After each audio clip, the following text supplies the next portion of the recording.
Hola, buen día. Vamos a continuar con nuestra clase del día de hoy.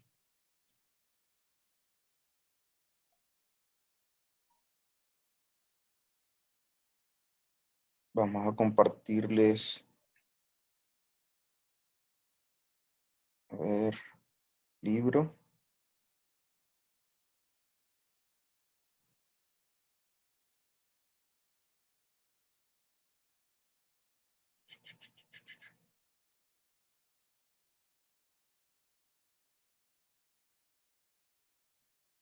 Muy bien.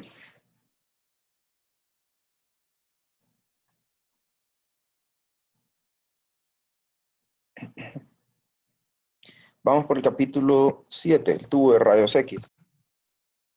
Perfecto, el tubo de rayos X. Los objetivos son que al terminar este capítulo ustedes van a ser capaces de realizar lo siguiente: describir el diseño general de un tubo de rayos X, enumerar los componentes externos que revisten y protegen el tubo de rayos X, identificar el propósito de la carcasa metálica o de vidrio, explicar las corrientes de filamento y de cátodo, describir las partes del ánodo y del motor de inducción, definir el principio de foco-línea y el efecto talón. Identificar también las tres causas de fallo más comunes en los tubos de rayos X, explicar e interpretar lo que se conoce como tablas de flujo de rayos X. Eso va a ser lo que ustedes al final van a poder hacer, explicar, comprender, ¿verdad? El final de este capítulo. Y estos son los contenidos que vamos a ver: componentes externos del tubo de rayos X, componentes internos, fallos del tubo de rayos X, tablas de flujo. Y dentro de cada uno de esos temas que acabo de mencionar hay subtemas, ¿verdad? Muy bien, el tubo de rayos X es un componente del sistema de imagen por rayos X, generalmente desconocido por el técnico en radiología, dado que este en realidad está metido en una carcasa de plomo, ¿verdad? A eso se le conoce como carcasa de plomo, la cual resguarda los rayos X que salen en todas direcciones generados por el tubo de rayos X. Es de hacer notar que en los primeros tiempos estos tubos de rayos X estaban al descubierto, ¿verdad? En los principios del descubrimiento de este fenómeno de los rayos X, pues las exposiciones se hacían con tubos que verdaderamente eran tubos de rayos catódicos que producían rayos X y que estaban al aire libre, pues estaba la ampolla de vidrio con su cátodo, con su ánodo, se ponía un generador de alta tensión, ¿verdad? Y se producían los rayos X. Para tener las imágenes tomaba media hora o más para obtener la exposición correspondiente y hacer la imagen de la parte anatómica. Voy a mostrarle algunas de las fotos que en principio cómo se hacían, cómo se utilizaban estos rayos X, ¿verdad? Antes de comenzar, para darles una introducción, vamos a ver por acá. Historia de la radiología. Bien. Acá. Acá está. Muy bien. Vamos a ver. Sí, en efecto. Ya sabemos nosotros que Wilhelm Conrad Röntgen, 1895, estaba experimentando en su universidad, ¿verdad? Y accidentalmente descubrió los rayos X. Wilhelm Conrad Röntgen, para los que tienen problemas pronunciando este, es Wilhelm, ¿verdad? Que en realidad este es Guillermo, sería, si no me equivoco, Guillermo. Wilhelm Guillermo. Conrad Conrado, ¿verdad? Y Röntgen, pues es un apellido alemán. Fue el padre de la radiología y entre otras ciencias, ¿verdad? Que en su momento no existían, la biomédica. Le dio un gran impulso, por ejemplo, a la biomédica. Y bueno, regresemos a lo que estábamos, a lo que tuvo de rayos X. En efecto,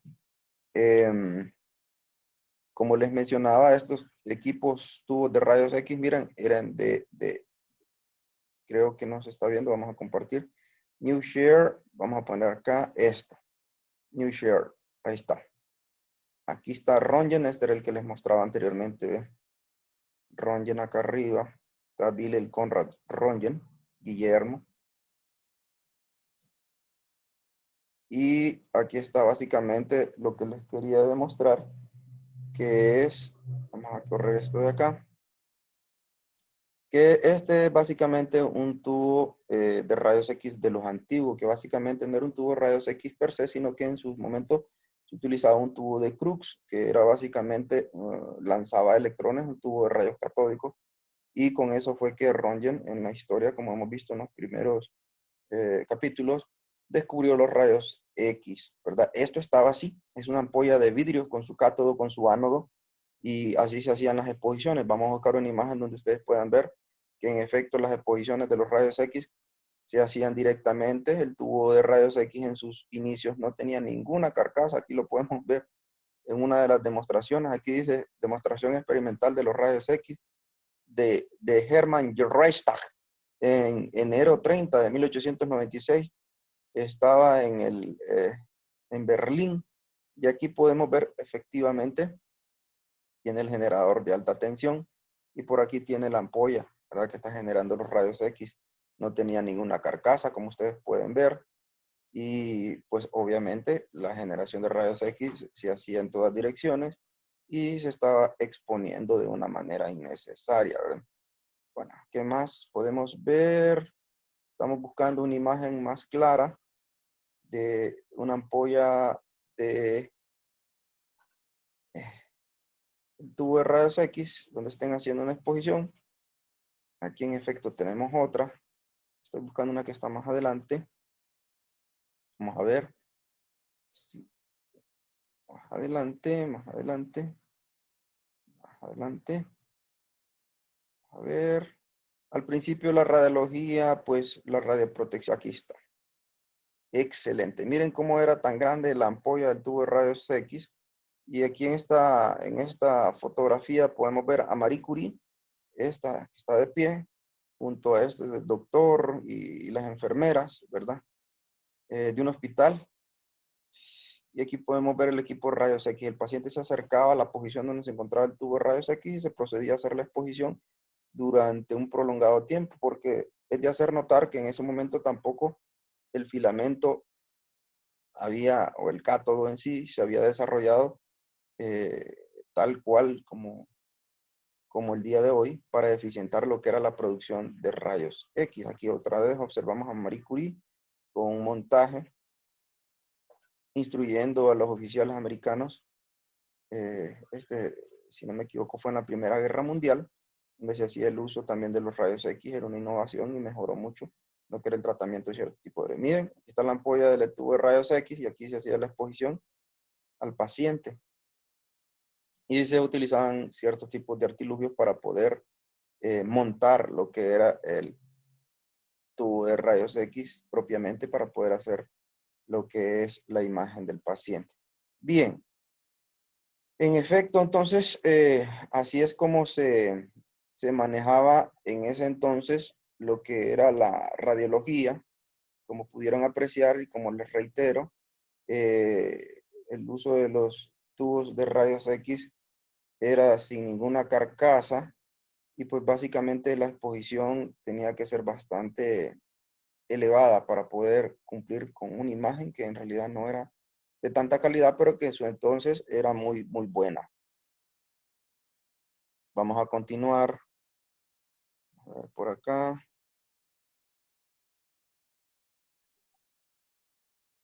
Vamos a compartir el libro de Buchon. Ok, regresamos. Y eso es lo que nos explica sobre la historia de la parte del tubo de rayos X.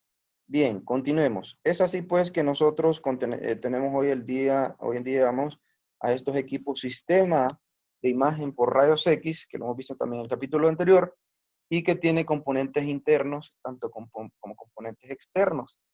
El tubo de rayos X y el revestimiento son bastante pesados, son plomo, son hechos de plomo, por lo tanto requieren un mecanismo de ayuda para que el técnico en radiotecnologías, el técnico radiólogo, pueda posicionarlos.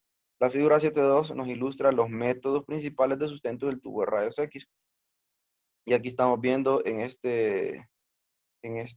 imagen los tres tipos de sustento que podemos ver. Soporte de techo, que en este caso hay una barra telescópica en la cual se montan los controles, la consola de control, ¿verdad? Del tubo de rayos X, por eso se le llama sustento de techo, pues está sustentado en unos rieles que están en la parte superior de la habitación.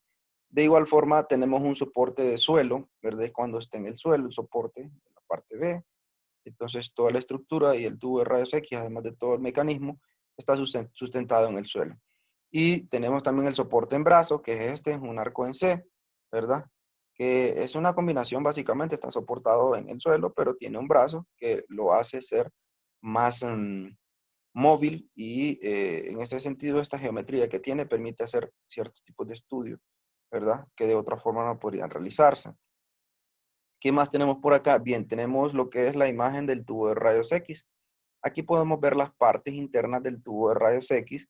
Estamos viendo que consta de un rotor, un motor de inducción, así como lo vimos en capítulos anteriores. El motor de inducción se encarga de generar el movimiento de este rotor. Esto es un rotor para que rote. ¿Y por qué rota? Ya lo vamos a ver más adelante, ¿verdad? ¿Por qué rotas? Es muy importante la rotación para disipar el calor, ¿verdad? Y este es un tubo de rayos X que conocemos que es tubo de rayos X con ánodo rotatorio. Hay tubos de rayos X que son con ánodo estacionario. Este particularmente trae un rotor, por lo tanto trae un ánodo rotatorio. Y aquí estamos viendo que este es la estructura del ánodo. Todo esto es la estructura del ánodo. Y este puntito que ustedes están viendo, no es un puntito en realidad, porque lo estamos viendo lateral, se mira así. Pero este en realidad es el blanco. El blanco es donde van a chocar los electrones y donde se van a producir en ese punto, o en toda esa pista sería, porque esa es una pista circular, puesto que eso rota, es donde se producen los rayos X. Por lo tanto, esta parte sufre desgaste porque le están llegando un montón de electrones cuando ustedes hacen el disparo y durante el tiempo de exposición están esos electrones chocando con una energía cinética, salen desde acá, miren, desde el filamento a chocar al ánodo. ¿Qué los acelera? Efectivamente, los acelera el voltaje o kilovoltaje que ustedes ponen acá. A mayor kilovoltaje, mayor aceleración van a tener mayor energía cinética van a tener estos electrones que salen por efecto termoiónico del filamento a chocar con el blanco. ¿Y qué más? Tenemos aquí la estructura también del cátodo. Cátodo es la parte negativa, ánodo es la parte positiva. Y vemos que una parte de la estructura del cátodo es el filamento. Como ya hemos visto, ciertos equipos pueden tener dos filamentos. También sabemos que los filamentos pueden ser filamento fino, puede ser filamento grueso. Les he explicado, uno es como un lápiz de punta fina y el otro es como un lápiz de punta gruesa. Dicho en otras palabras, más técnicamente, el filamento grueso sirve para hacer estructuras anatómicas de baja resolución y el filamento fino sirve para hacer estructuras anatómicas de alta resolución, o sea, bien detalladito, y el otro no hace tanto detalle. Dependiendo del tipo de estudio que ustedes vayan a seleccionar, tienen que seleccionar también lo que es el filamento fino, filamento grueso. Desde luego, el calentamiento es el principal enemigo de todas las cuestiones electrónicas de los circuitos y obviamente también los filamentos tienen una capacidad de resistir a la corriente. ¿Qué produce el calor? La corriente, ¿verdad? Entonces, ¿cómo van a calentar estos filamentos a través de la corriente? Por lo tanto, el filamento grueso tiene mayor capacidad de disipación térmica. ¿Qué eso significa eso? Que no se va a quemar fácilmente, ¿verdad? De igual forma, el filamento fino tiene menor capacidad térmica, por eso las exposiciones tienen que durar, las técnicas que tienen que utilizar son con tiempos menores y con amperajes menores que los que usarían con el filamento grueso. Y aquí estamos viendo, todo esto son cables que llevan energía, ¿verdad? Para que se caliente o para que funcione correctamente la parte del cátodo. Aquí estamos viendo la envoltura de vidrio. Este es un vidrio especial que se conoce como Pyrex o Pyrex, como lo vamos a ver más adelante, o como lo van a ver ustedes en otro video que les estoy poniendo de ayuda sobre el funcionamiento de la estructura del tubo de rayos X. Aquí estamos viendo la copa focalizadora. La copa focalizadora, como bien lo dice, es una copita donde se incrusta uno o dos filamentos, dependiendo del equipo, ¿verdad?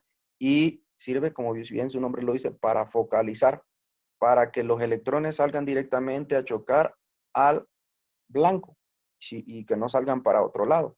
Esa copa focalizadora está hecha de níquel y está cargada negativamente para repeler los electrones que no se vayan para atrás, sino que los repele hacia adelante y los focaliza para que el haz de electrones llegue directamente hacia el blanco y sea confinado en ese blanco y no se disipe así divergente, sino que llegue de manera focalizada. Por eso se le llama copa focalizadora. de esa copa focalizadora, dicho de otra forma, es la que se encarga que la carga espacial que se forma por efecto termoiónico, ¿verdad?, se dirija al blanco. Y acabamos de nuevo mencionar efecto termoiónico. ¿Qué es el efecto termoiónico? Es calentar algo para que produzca electrones, ¿verdad? Entonces ese filamento, cuando ustedes en la consola de control ponen la técnica, más precisamente la técnica de corriente, ponen 200 MA o pueden poner 200 MAS si están unidos los dos parámetros dependiendo del equipo, pero ya saben ustedes que eso significa carga, ¿verdad? Entonces esa carga es la que ustedes van a tener por ahí e indirectamente lo podrían interpretar también como carga. Si lo toman solo como miliamperios sin tomar los segundos, pues es la corriente que va a circular acá para generar esa carga espacial. ¿De acuerdo? La carga espacial que va a estar acá. ¿Cuánta corriente va a pasar por acá para generar esa carga? Entre menos corriente, la carga espacial va a ser pequeña. Le ponen más corriente, la carga espacial va a ser más grande. Consecuentemente, si la carga espacial es pequeña, van a chocar menos electrones en el blanco y se van a producir menos rayos X, ¿de acuerdo? Y si ponen más carga, más corriente, va a haber más carga espacial, por lo tanto más rayos X se van a producir aquí. Ahora, ¿con qué energía se van a producir esos rayos X? No depende de los MA, depende de los KBP, porque recuerden que los KBP son los que le imprimen la energía cinética a los electrones y salgan lanzados con esas velocidades tan altas que vamos a ver más adelante, casi las velocidades cercanas a las velocidades de la luz, ¿verdad? Y pues básicamente van a chocar con más energía en función de mayor KBP que le pongan. Si le ponen más KBP, más energía, consecuentemente los rayos X se van a producir también con más energía. Y aquí estamos viendo lo que es la ventana, ¿verdad? Aquí está la ventana, que es por donde sale el haz útil, que se le dice, porque recuerden que los rayos X, cuando chocan acá los electrones, se van a producir en todas direcciones. En todas direcciones se van a producir los rayos X. Los rayos X se van a producir en esta dirección. Bueno, voy a poner otro color. Los rayos X se van a producir en todas direcciones. Vamos a poner este color. Ok, se van a producir en esta dirección, se van a producir en esta dirección, en esta dirección, en esta dirección, en esta dirección, en todas direcciones se van a producir los rayos X. Lo que va a confinar a que salga los rayos X mayormente por esta ventana va a ser el encapsulado o la carcasa de plomo, ¿verdad? El encapsulado de plomo, ¿de acuerdo? Ese encapsulado de plomo que aquí no lo estamos viendo, solo estamos viendo la estructura del tubo de rayos X, pero que ese encapsulado de plomo, que era el que en los principios del descubrimiento de este fenómeno de los rayos X no se les ponía, ¿verdad? Ahora en nuestros tiempos sí se usa y es el que limita esos rayos X a que salgan efectivamente en mayor cantidad por la ventana de las útiles. Ya veremos más adelante que no significa que no salen rayos X por otro lado, sino que lo que significa es que salen menos y que deben de estar de acuerdo a una norma de radioprotección que también vamos a ver un poquito más adelante. Continuemos, vamos a borrar esta parte de acá. Vamos a borrar. Clear all drawings. Ok, muy bien. Creo que no se me escapa nada, si no, pues cualquier duda o consulta nos la hacen saber. Este particularmente recordarles que es un tubo rayos X con ánodo rotatorio. Aquí vemos los tipos diferentes de sustento, los tres tipos diferentes de sustento que habíamos explicado anteriormente. Sistema de sustento en brazo en C. Los programas de radiología angiointervencionista se equipan con frecuencia con ese tipo de sustento en arco en C y son llamados así porque en realidad tienen una forma de una C y sus sistemas permiten colocar al paciente de diferente forma a la que se colocaría con otro tipo de sistema de rayos X. Estos sistemas están montados en el techo y proporcionan, proporcionan un posicionamiento de tubo de rayos X muy flexible. El receptor de imágenes se une a la terminación del brazo en C del tubo de rayos X y las variaciones son llamadas brazo en C, brazo en L, brazo en U, también son habituales. Y pues aquí regresamos a lo que es el revestimiento protector del tubo de rayos X, como les mencionaba. Sirve para que los rayos X en su mayoría salgan por la ventana del haz útil, ¿verdad? Y no salgan bueno, salgan en menor cantidad por otros lados. Y hay una norma de radioprotección que nos indica que efectivamente a 1 metro de distancia, si ustedes tienen un tubo de rayos X, se los voy a dibujar por aquí. Ustedes tienen un tubo de rayos X, este es el tubo de rayos X. Por aquí va a salir el haz útil de rayos X. Por aquí, esta es la carcasa, ¿va? Esta es la carcasa de plomo. Si usted a 1 metro de distancia de aquí, de esa carcasa, toma una medición, la medición que tiene que medir, valga el juego de palabras, va durante 1 hora, va a ser de 100 miliröntgen. 1 hora que usted esté midiendo ahí, máximo tiene que ser de 100 miliröntgen. Si hay más de 100, significa que esa carcasa no está dando las prestaciones correctas para obtener precisamente una radioprotección adecuada. Aquí está la norma que les mencionaba, 100 miliröntgen en 1 hora a 1 metro de distancia. Por debajo de esa medida tiene que estar, como bien lo dice ahí. El revestimiento protector evita una excesiva exposición a la radiación y las descargas eléctricas. Como ahí va un cableado eléctrico, entonces evita esas descargas en la manipulación del tubo de rayos X que ustedes podrían hacer como técnico en determinado momento. De igual forma, ese revestimiento de cobre es el que aísla, por así decirlo, la ampolla del tubo de rayos X y que permite también meterlo en medio de aceite, ¿va? En medio de aceite, que es un enfriante, puesto que ya vimos que lo que más se va a producir en el tubo de rayos X va a ser calor. Lo que más se produce en el tubo de rayos X, 99%, es calor, ¿verdad? Y solo un 1% de rayos X. Ya vamos a ver esos datos más precisamente más adelante. Entonces, como lo que más produce es calor, tiene que tener un sistema de enfriamiento bastante robusto. ¿Qué más podemos ver por acá? Muy bien. En esta ilustración estamos viendo lo que es un tubo de rayos X. Este sí tiene la carcasa protectora. Y ustedes pueden ver cómo se hace. Bueno, no aparece precisamente el cátodo, ¿verdad? Y es un dibujo, una ilustración así medio rápida. No aparece el cátodo, pero ustedes saben que aquí debe estar el cátodo. Se producen los rayos X. Los rayos X se producen en todas direcciones, ¿verdad? Y a esa radiación que no sale por la ventana del haz útil, o que no sale por la ventana del haz útil, o que se conoce como haz útil, entonces se le llama radiación de fuga. Esa radiación de fuga debe cumplir con los parámetros de radioprotección que hemos visto anteriormente, que son de 100 miliröntgen a 1 metro de distancia, medido eso en 1 hora. Tiene que ser menos que eso, ¿de acuerdo? Menor a 100 miliröntgen por hora, medidos a 1 metro de distancia.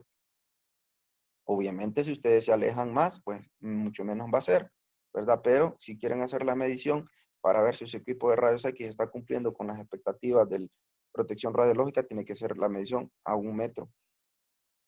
¿Qué más tenemos por acá? Bueno, vamos a ver más adelante que cuando sale los rayos X por la ventana,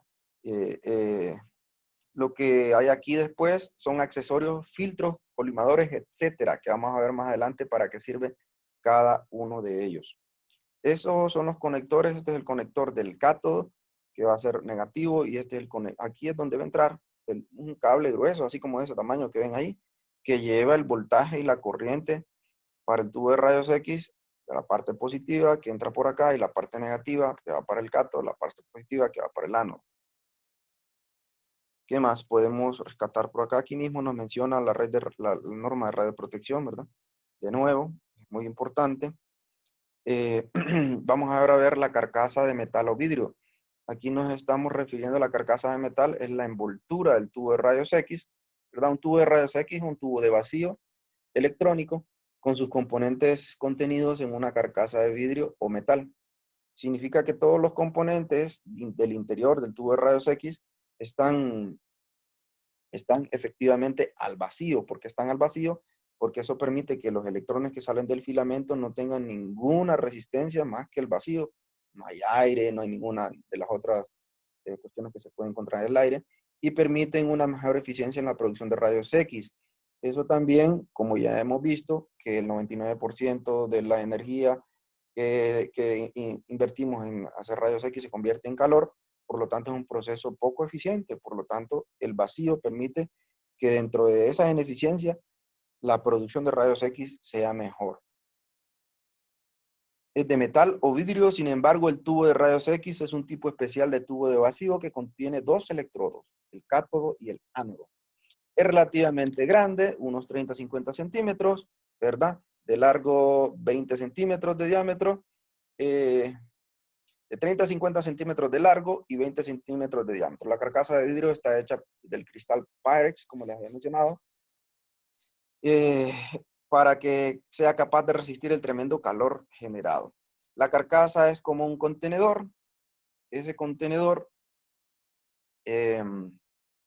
lo que hace es básicamente limitar el haz de rayos X, que se conoce como haz de rayos X de fuga, y solo le permite al tubo de rayos X que salga el haz por la ventana del haz útil.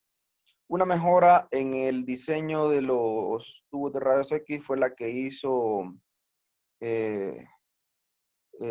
Crookes. Los tubos de rayos X antiguos, por ejemplo, con modificaciones del tubo de Crookes, no eran tubos de vacío, ya que contenían cantidades de gas bastante controladas dentro del cerco.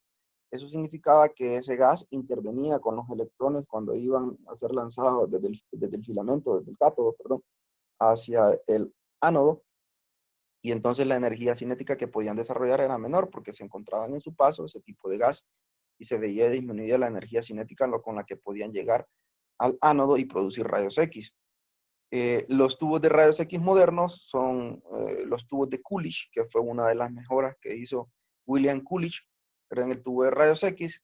Y pues básicamente a ese tubo de William Coolidge se le conoce tubo de cátodo caliente. Son tubos de vacío, ahí ya tienen vacío y se vuelve gaseoso.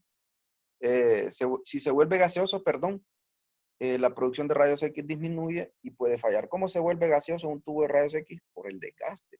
De tanto que están llegando los electrones a chocar al ánodo, ese calentamiento genera que el material con el cual está hecho el ánodo se derrita emitiendo gases. Entonces, eso se conoce como deposición de tungsteno en la parte posterior del tubo de rayos, de la ampolla de rayos X, y obviamente esa deposición es producto de lo que es el melting, de lo que es que se funde, pues se funde el tungsteno o la aleación con la que está hecho el ánodo, y eso emite gas. Entonces el tubo de rayos X tiene un color amarillento o cobrizo, y eso significa que ya no está en un vacío absoluto, por lo tanto la eficiencia de producción de rayos X se va a ver disminuida bastante.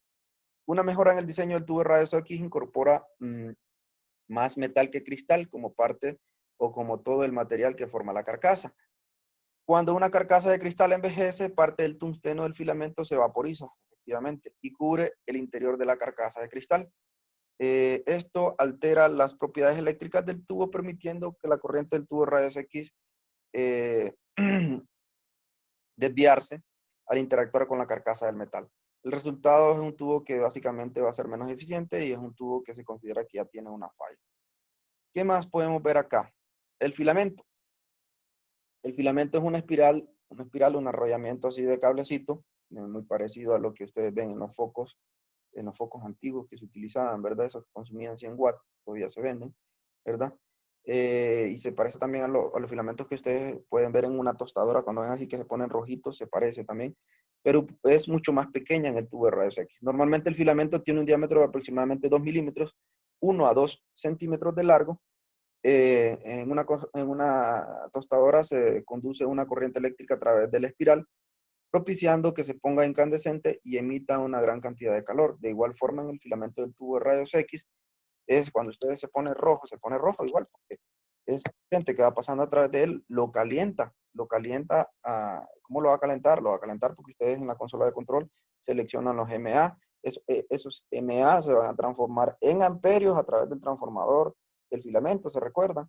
Y esos amperios van a pasar por el filamento, y ese flujo de electrones va a calentar el filamento, y eso va a emitir electrones a través del efecto termoiónico. Entonces, en el momento en que esa corriente pasa a través del filamento, es suficientemente alta, y los electrones de las capas externas del filamento son expulsados de este, o sea que están calientes, y se produce la emisión termoiónica. Y ahí es donde se va a producir la carga espacial. A ese fenómeno, como ya le hemos mencionado, se llama carga termoiónica. Los filamentos se fabrican generalmente con tungsteno toreado. Tungsteno es un material que tiene unas propiedades térmicas bastante buenas para este tipo de aplicaciones, ¿verdad? El tungsteno se funde a 3400 grados centígrados, pero la emisión termiónica comienza a ocurrir a los 2700, 2800 grados centígrados. O sea que tiene 600 grados más, ¿verdad?, de protección para que no se vaya a fundir.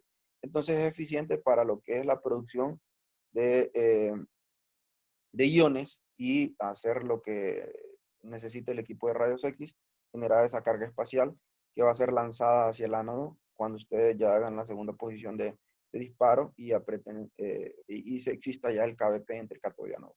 Por lo tanto, debido a esas propiedades térmicas que tiene el tungsteno, no es probable que se funda como ocurre en el filamento de una bombilla muchas veces. Por eso es que cambiamos los focos de eso. Incandescentes muchas veces se funden. Además, el tungsteno no se vaporiza fácilmente. Si esto ocurriera, el tubo se volvería rápidamente gaseoso y sus partes internas se verían cubiertas con este gas de tungsteno. Y adicionalmente a ese filamento se le añade un 1% o 2% de torio, ¿verdad?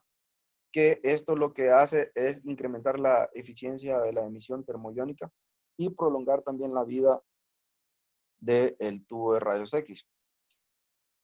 Aquí estamos viendo una de las principales fallas de un tubo de rayos X, es la vaporización del tungsteno del filamento con deposición dentro de la carcasa. ¿Qué significa eso? Deposición. Significa que se vaporiza el tungsteno, se funde, pues, se funde, se vaporiza posteriormente y todo eso, ese vapor y ese efecto se ve reflejado en el interior del tubo de rayos X y es la causa más común, como mencionaba, del mal funcionamiento de los tubos de rayos X. Vamos a ver, continuemos. A ver, ¿por dónde estamos? Ok, sí. Bien, aquí volvemos a ver nosotros esta figura muy interesante, muy interesante. Aquí estamos viendo en esta parte, esta estructura que ustedes están viendo aquí es de níquel, es la copa focalizadora y en este caso contiene dos filamentos. Miren, el filamento fino, el filamento grueso, eso es como un resortito que va ahí, ¿verdad? Y obviamente en esta parte de atrás, no crean que es que solo ha puesto esa cosa ahí, no, esto lleva conexiones a través de cables eléctricos para que les llegue la corriente. Miren, aquí está el diagrama.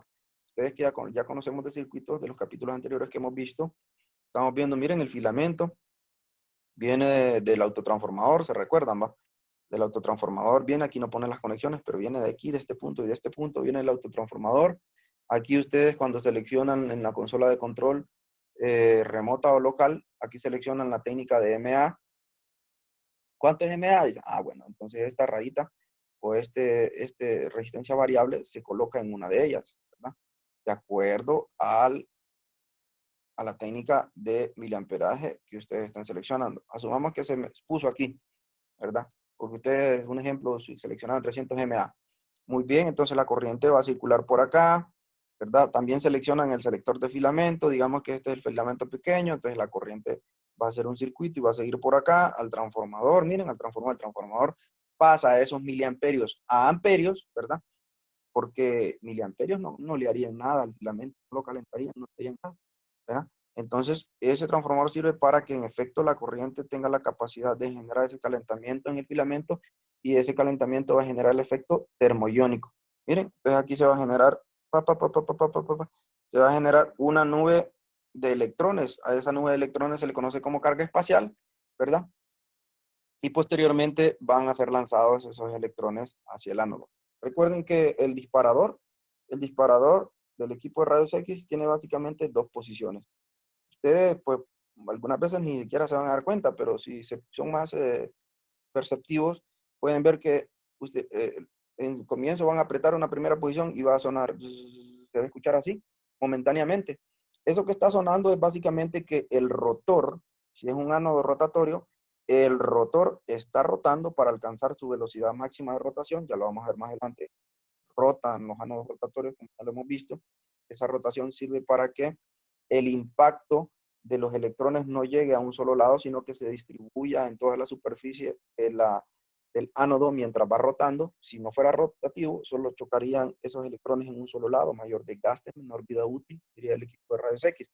Mientras que si está rotando, el punto donde está pegando es diferente a cada milisegundo, a cada momento. Entonces el calor se está distribuyendo sobre una superficie mayor. Esa primera posición de disparo hace que rote el rotor, valga el juego de palabras, del tubo de ánodo rotatorio, pero al mismo tiempo está calentando el filamento. generando lo que es el efecto termoiónico y haciendo la carga espacial. La segunda posición de disparo es lo que hace. La segunda posición de disparo lo que pone es el voltaje entre cátodo y ánodo. Y ese voltaje es el que va a hacer que esa nube que se produjo, perdón, en el filamento, la carga espacial, salga impulsada a chocar hacia el ánodo. ¿Y con qué velocidad o con qué energía cinética se va a mover esa carga espacial? ¿Depende de qué? Efectivamente, sí. Depende del kilovoltaje que ustedes pongan. A menores kilovoltajes, rayos X con menor energía se van a producir. ¿Por qué? Porque los electrones van a salir lanzados con una energía cinética a chocar al ánodo. Si le incrementan el kilovoltaje, mayor va a ser esa energía cinética, por lo tanto, mayor energía van a tener los rayos X que se van a producir. Y así, consecuentemente, dentro del rango diagnóstico, ya sabemos nosotros que va desde los 20 kilovoltios hasta los 150 kilovoltios, la energía con la cual nosotros podemos utilizar para producir rayos X. Muy bien, continuemos. Clear all drawings. Vamos a continuar con la siguiente página. ¿Qué más? Aquí está el transformador. Este es el transformador de filamento fino, el transformador de filamento grueso, cuando trae dos filamentos. Si solo trajera uno, solo verían uno. Aquí volvemos a ver la copa focalizadora. Y en efecto, el filamento se incrusta en la copa metálica llamada copa focalizadora, que miramos acá. Y debido a que los electrones son acelerados del cátodo al ánodo, son eléctricamente negativos, el haz de electrones tiende a dispersarse por la repulsión electrostática. Recuerden que los electrones, cargas negativas, cargas iguales, tienden a repelerse. Algunos electrones pueden incluso perder completamente la dirección hacia el ánodo, irse para otro lado. Y la copa focalizadora, esa es su función. Está cargada negativamente, por ello confina el haz de electrones dentro de una pequeña área del ánodo. La eficiencia de la copa focalizadora está determinada por su tamaño y forma, su carga, el tamaño y la forma del filamento y por también la posición del filamento en la copa focalizadora. Ustedes se fijan, la copa focalizadora trae como una muesca, donde se incrusta el filamento. Eso efectivamente para tener una mejor eficiencia en la focalización de los electrones en dirección hacia lo que es el ánodo. ¿Qué más? La mayoría de los tubos de rayos X de ánodo rotatorio tienen dos filamentos acoplados al cátodo, lado a lado, uno al lado del otro, creando un punto focal pequeño y un punto focal grande. Para cada filamento hay un punto focal. El filamento pequeño crea un punto focal pequeño, el filamento grande crea un punto focal grande. Los filamentos en los tubos de rayos X biangulados deben colocarse de extremo a extremo, con el filamento de foco pequeño encima del filamento grande. Algunos tipos de tubos de rayos X, llamados tubos controlados por rejilla, se diseñan para poder encenderse y apagarse muy rápidamente. Los tubos controlados por rejilla se usan en sistemas portátiles de imagen con descarga del condensador y en geografías de sustracción digital. Ya esto lo van a ver más adelante. En geografía de sustracción digital es que toman una imagen de algo, pero quieren ver solamente una parte anatómica, entonces todo lo demás lo sustraen, lo quitan, pues, y a eso se le llama angiografía por sustracción digital. ¿Qué más podemos ver por acá? Algunos tipos de tubos rayos X llamados tubos controlados, bueno, eso ya lo mencionamos. La corriente del filamento. Cuando el sistema de imagen por rayos X se pone en marcha, una corriente baja pasa a través del filamento para calentarlo y prepararlo para la sacudida térmica necesaria para la producción de rayos X. Con bajas corrientes en el filamento no hay corriente en el tubo porque el filamento no alcanza la suficiente temperatura para producir la emisión termónica. Es lo que mencionábamos. En el proceso de disparo que ustedes están realizando, como bien lo dice aquí, cuando el sistema de imagen por rayos X se pone en marcha, cuando ustedes lo están haciendo funcionar en la primera etapa del proceso de disparo, una corriente baja pasa a través del filamento para calentarlo y para que no sea tanto el impacto de cambio de temperatura que va a tener, porque en esencia el equipo no está en uso, está enfriado. Y esto lo que hace es calentarlo y prepararlo para la sacudida térmica necesaria para la producción de rayos X. Con baja corriente del filamento no hay corriente en el tubo porque el filamento no alcanza suficiente temperatura para producir la emisión termiónica. Una vez que la corriente de filamento, vamos a ver acá, una vez que la corriente de filamento, se perdió la página. Ok, regresemos. Y se cambió de página.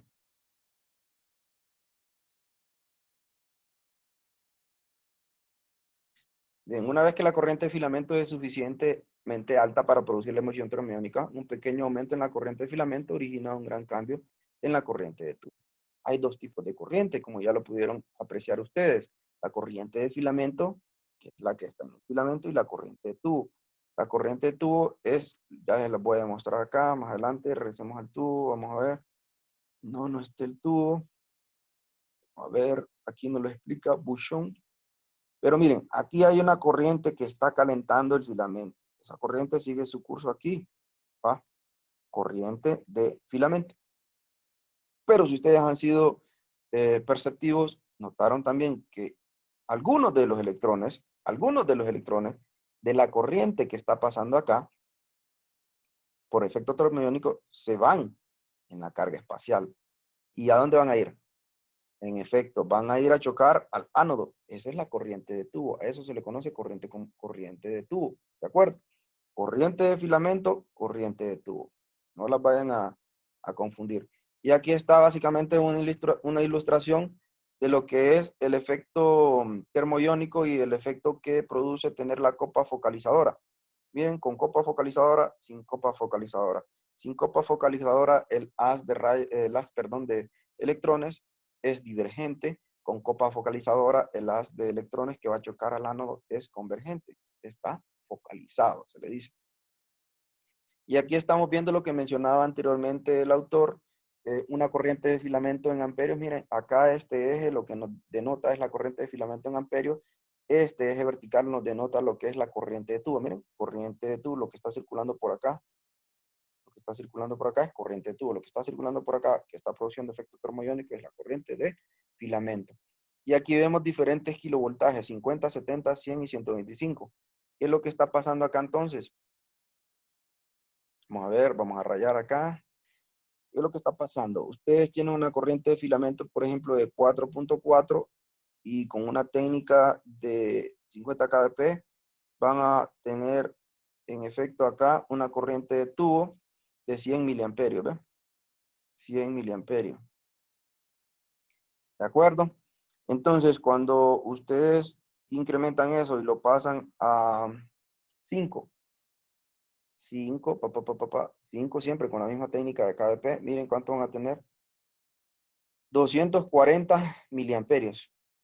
¿Qué pasaría si ponemos 4.5? 4.5, miren, tenemos 110, 115 miliamperios. ¿Qué significa eso? Que un pequeño incremento en la corriente de filamento produce un gran incremento en lo que es la corriente de tubo, como bien lo mencionaba. Podemos hacer este mismo ejemplo para todos los demás kbp y van a encontrar que en efecto se mantiene eso que acabamos de mencionar, que para un incremento bajo en la corriente de filamento hay un efecto grandísimo en la corriente del tubo. Entonces, básicamente se dice que nosotros estamos modulando la corriente del tubo a través de ajustar la corriente del filamento. Así funciona el tubo de rayos X. ¿Qué más tenemos por acá? Ya vimos, miren, la nube de electrones que se forman por efecto termoiónico se llama carga espacial. Esa nube de electrones llamada carga espacial hace difícil que se emitan los electrones posteriores debido a la repulsión electrostática. Este fenómeno se llama efecto de la carga espacial. Un obstáculo importante en la producción de rayos X con corrientes mayores de 1000 amperios es un diseño adecuado de los componentes compensatorios de la carga espacial. El efecto termoiónico, como hemos explicado, nos produce una nube de electrones alrededor en las inmediaciones del filamento. Los electrones que carga tienen negativa. Entonces usted puede tener un máximo de electrones ahí en una nube, porque cuando ya se agrega, en determinado momento, cuando se agregan más electrones, ya se repelen. Hay tantos que ya se repelen demasiado, porque recuerden que los electrones son eléctricamente negativos. Entonces, cuando llega un punto, cuando ya son muchos que ya se repelen, entonces salen para otros lados, para otras direcciones. Entonces, a eso se le llama efecto de la carga espacial y es un obstáculo importante en la producción de rayos X con corrientes mayores a 1000 miliamperios, o sea, 1 amperio. Y para que adecuadamente trabajen los tubos de rayos X tienen que tener un buen diseño en los componentes compensatorios de la carga espacial. ¿Qué más tenemos por acá? En efecto, la selección de un punto focal u otro se lleva a cabo normalmente mediante el selector de MA. Ahí les va a aparecer a ustedes en la consola de control, les va a aparecer filamento pequeño, filamento grande, ¿verdad? Y algunos equipos lo traen electrónicos, algunos otros no lo traen, ¿verdad? Pero hay que ser cauteloso en la selección del punto focal, pues como ya les expliqué, el punto focal, en la selección del filamento, perdón, el filamento tiene una capacidad de resistencia al calor mayor, el filamento grueso, que el filamento fino. Normalmente se puede usar cualquier filamento para valores entre MA, que son bajos, cerca de 300 miliamperios o menos, aproximadamente a 400 miliamperios o más. Solo se puede usar el punto focal grande debido a que podría exceder la capacidad de calor del ánodo, y se usa el punto focal pequeño. El intervalo de punto focal pequeño va desde 0.1 a 1 milímetro. El intervalo de punto focal grande va de 0.3 a 2 milímetros. Cada filamento del ensamblaje del cátodo dual se incrusta en una copa focalizadora, ya lo hemos visto. El tamaño del punto focal pequeño está asociado con el filamento pequeño, el tamaño del punto focal grande está asociado con el filamento grande. Entonces, aquí estamos viendo lo que es el efecto de lo que es la corriente de saturación, que va ligado a lo que es la carga espacial, ¿verdad? En este eje vertical, lo que tenemos es la corriente del tubo. En el eje horizontal tenemos kilovoltaje. ¿Qué es lo que está sucediendo acá? Que nosotros tenemos esta línea que nos está denotando lo que es los puntos de saturación para cada uno de esos valores que vamos a ver de corriente de tubo de rayos X. Por ejemplo, si nosotros máximo tenemos una corriente del tubo en MA de 400, eso va a ser lo máximo que vamos a poder alcanzar. La corriente de filamento de 400,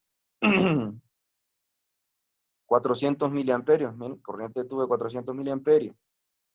Y básicamente no vamos a producir mayor cantidad de rayos X porque hemos llegado al punto de saturación. El punto de saturación.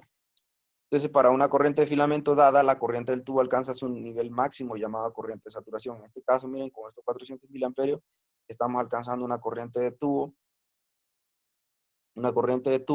de 400 en efecto, corriente del tubo, 400 miliamperios para una corriente de filamento de 4.6 amperios.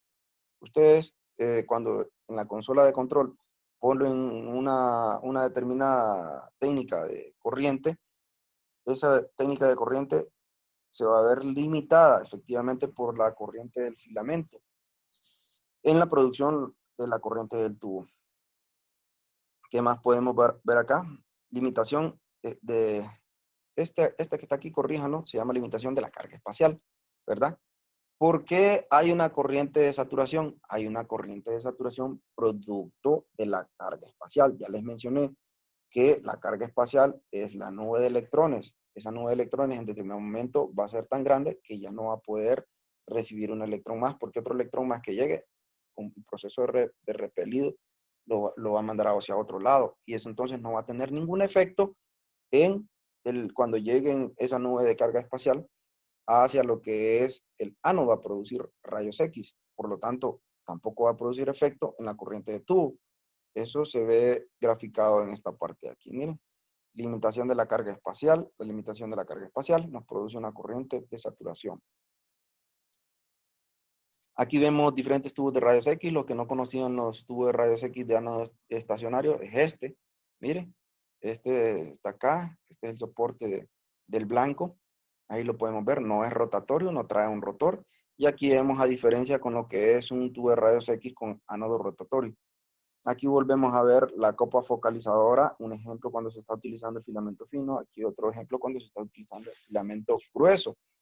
El ánodo es la parte positiva, como ya sabemos, del tubo de rayos X, conduce electricidad, irradia calor y contiene el blanco. ¿Qué más?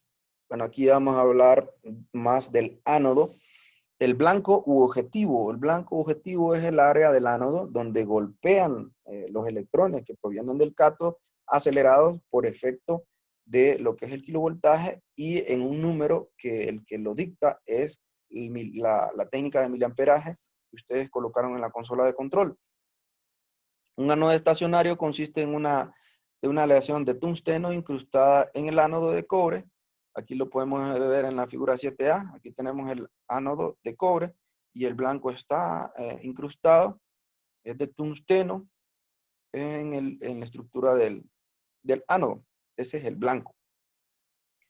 La aleación del tungsteno normalmente se hace con renio y esto proporciona una resistencia mecánica para soportar las tensiones de la rotación de alta velocidad, eso en el caso del ánodo rotatorio. Y los efectos de la expansión y contracción repetitiva. Recuerden que cuando algo es calentado tiende a expandirse y cuando se enfría tiende a contraerse. Los tubos de rayos X de alta capacidad tienen molibdeno o grafito en las capas debajo del blanco, del tungsteno. Aquí lo podemos ver en la figura 712. Aquí está cuando lo veamos con una sección transversal. Tanto el molibdeno como el grafito presentan una densidad de masa más baja que el tungsteno, formando así un ánodo más fácil de rotar. Miren, aquí estamos viendo molibdeno, grafito y lo que es la pista anódica o blanco hecho de tungsteno. Aquí estamos viendo lo que son las propiedades del tungsteno. ¿Qué lo hacen tan especial para que lo utilicemos en equipos de rayos X? El tungsteno es un material elegido para el blanco del tubo de rayos X y utilizado en radiología general por tres razones principales: su número atómico, su conductividad térmica y el punto de fusión alto. El alto número atómico del tungsteno, ya sabemos que el número atómico del tungsteno es 74, resulta en una gran producción de rayos X y una alta eficiencia. La razón de esto lo vamos a ver en el capítulo 9, ya cuando veamos lo que es la producción de rayos X, los dos tipos de rayos X que se producen. La conductividad térmica. El tungsteno tiene una conductividad térmica muy alta, es mucho más alta que la del cobre, por lo tanto es un material eficiente para disipar el calor, como ya hemos visto, 3400 grados centígrados es su punto de fusión, ¿verdad? Y aquí estamos viendo, en efecto, el punto de fusión. Cualquier material, si se calienta suficiente, se fundirá y pasará a estado líquido. El tungsteno tiene un punto de fusión alto, 3400 grados centígrados, comparado con 1100 grados centígrados, que es el punto de fusión del cobre. Y por lo tanto puede resistir corrientes altas de tubo radio. O sea que el tungsteno puede resistir altas corrientes de tubo. ¿Qué más tenemos por acá? El ánodo rotatorio. El ánodo rotatorio permite que las de electrones interactúe con un área del blanco mucho mayor, ¿verdad? Por eso de que está rotando. A cada momento entonces está chocando en un área, en un punto diferente. Entonces el calor se distribuye y eso permite una mayor vida útil de lo que es el tubo de rayos X. Aquí vamos a ver adelante una comparación entre lo que es el área de un ánodo estacionario con la de un ánodo rotatorio. Miren, 4 milímetros por 1 milímetro nos va a dar un área de 4 milímetros cuadrados. Si sacamos el área de este, nos va a salir un área de 3159 milímetros cuadrados. O sea que es casi, sí, ¿cuántas veces? Sería como 500 veces más grande, ¿verdad? Ustedes pueden sacar, si dividen este entre este, les va a dar cuánto es más grande uno que el otro. Por lo tanto, sí sabemos que el área de este es mayor al área de este, área de disipación de calor, área de desgaste, entonces es mayor, entonces el desgaste se va a distribuir sobre una mayor área, a efecto de este, que es una distribución, un área más pequeña. ¿Qué más tenemos por acá? Características de los blancos de los equipos de rayos X. Hay equipos de rayos X como ya lo vimos en radiología. Algunos son específicos para ciertos tipos de trabajo, como por ejemplo mamografía, fluoroscopía y rayos X convencional. Para lo que es los elementos químicos que utilizan en los tubos de rayos X, tungsteno, W. Tungsteno y wolframio son el mismo elemento. Fueron descubiertos por diferentes grupos de personas, por eso el nombre es diferente, pero se refiere al mismo elemento. El número atómico del tungsteno es 74, la energía de los rayos X 69, ya lo vamos a ver más adelante. Temperatura de fusión 3400, molibdeno, MO 42 es su número atómico, 19 kiloelectronvolt energía de rayos X, temperatura de fusión 2600 grados centígrados, el rodio, su símbolo químico, número atómico 45, 23 kiloelectronvolts su energía de rayos X, 3200 es su punto de fusión. Si ustedes fijan, los puntos de fusión bastante altos, puesto que como ya hemos mencionado y reiterado N veces, lo que más se produce en un equipo de rayos X es calor, por lo tanto los componentes internos deben de resistir muy eficientemente el calor y también se tiene que agregar un sistema de enfriamiento también muy eficiente. El ánodo rotatorio se alimenta por un motor de inducción electromagnética. Ya vimos en los capítulos anteriores cómo funciona un motor de inducción electromagnética. No solamente se activa de él, lo hace rotar, sino que también lo hace detenerse. ¿Qué más tenemos por acá? Aquí podemos ver, miren, un tubo de rayos X cuando está nuevito hasta brilla ese ánodo. Pero ya con el uso se va desgastando, miren cómo se va desgastando. Y estos son ejemplos de ello.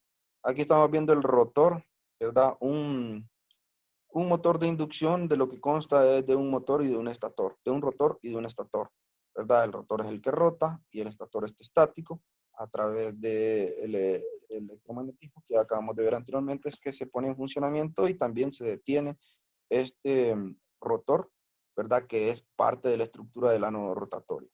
El punto focal básicamente es la verdadera fuente de rayos X. De hecho, de eso hay una práctica de laboratorio que ustedes van a hacer en su laboratorio. Y los tubos de rayos X de diagnóstico tienen ángulos, el blanco tiene un ángulo. Si ustedes se han fijado en todas las figuras que hemos visto, está angulado. Entonces los tubos de rayos X de diagnóstico, ese ángulo es aproximadamente de 5 a 20 grados. Y eso lo vamos a ver más adelante en lo que es la explicación del efecto talón y también el principio foco-línea.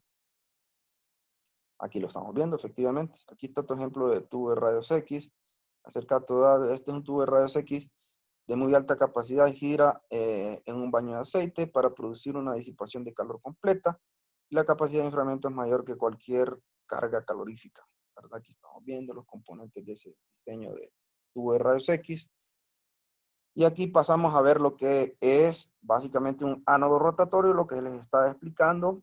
Miren aquí lo que tenemos es básicamente aquí, le falta el dibujito, pero como solo quiero ilustrar el ánodo, aquí viene el filamento. Recuerden, aquí estoy haciendo dibujo, pero esta es la copa focalizadora. La copa focalizadora manda la nube de electrones, ¿verdad? El KBP hace que salgan impulsados con una energía cinética en dirección al ánodo. En este caso el ánodo es rotatorio. A esto se le llama nube de electrones o carga espacial, haz de electrones también. Llegan a chocar al ánodo, aquí internamente donde se van a producir los rayos por unas reacciones que vamos a ver más adelante. Hasta el momento no hemos visto cómo se producen los rayos X. Estamos viendo a grosso modo nada más algunos indicios de cómo, pero en los capítulos posteriores vamos a ver específicamente cómo se producen. Por el momento ustedes solo sépanlo hasta acá. Se produce la carga espacial cuando apretan el cable. Esta carga espacial es producto del efecto termodiónico, producto de los MA que ustedes ponen en la técnica en la consola de control.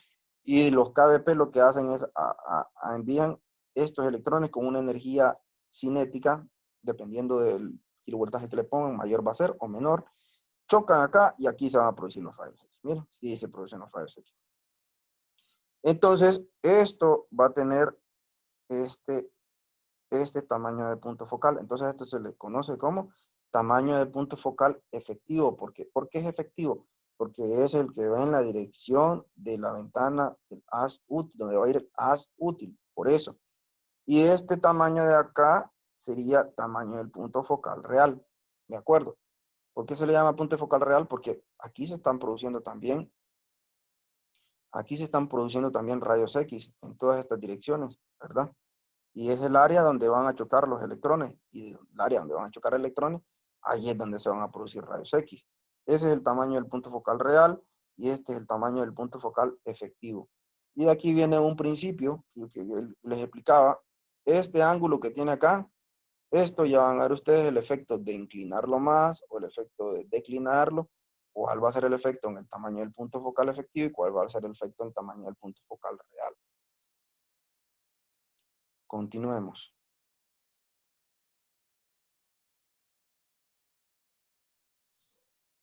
Aquí está. Hay un efecto que se llama efecto talón, ¿verdad? Ese efecto talón lo vamos a ver más adelantito porque primero vamos a ver el principio focolínea. El principio foco línea tiene como consecuencia un tamaño de punto focal efectivo mucho menor que el punto focal real, ¿verdad? Que lo vamos a ver acá en este mismo dibujo, solo que le vamos a dar un buen zoom. También, aquí tenemos el tubo de rayos X. Muy bien. Imagínense entonces que ustedes esta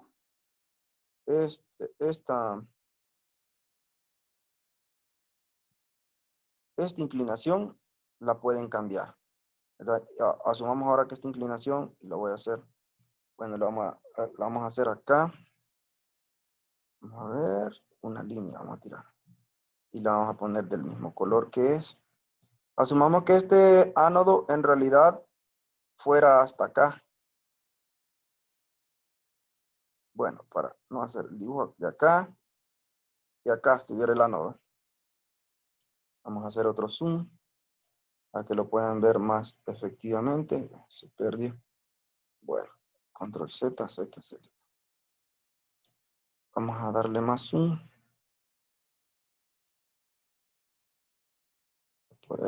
Ok, ahí. Vamos a hacer el drawing de nuevo.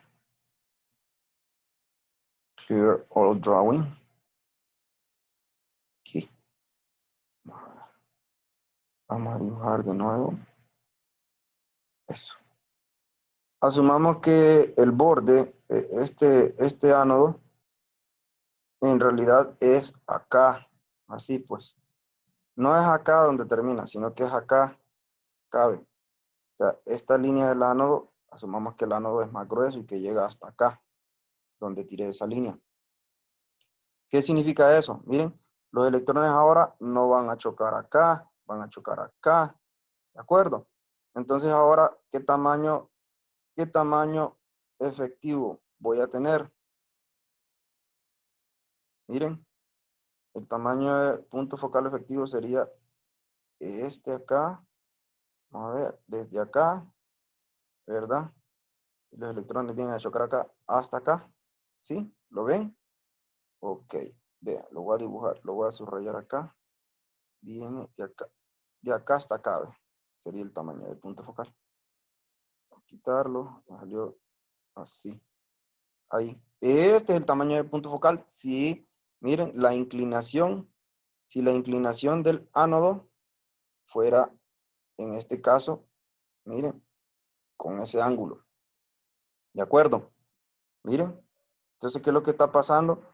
Si yo el ángulo de ese ánodo lo varío, en este caso, el tamaño efectivo del punto focal es mayor. ¿Qué significa eso? Bueno, eso lo que está significando, básicamente, lo vamos a ver acá en la lectura que nos está poniendo acá. Permítanme. Control. Ok, ahí está. El principio focolínea tiene como consecuencia un tamaño de punto focal efectivo mucho menor que el punto focal, ¿verdad? Eso es lo que nos está diciendo ahí.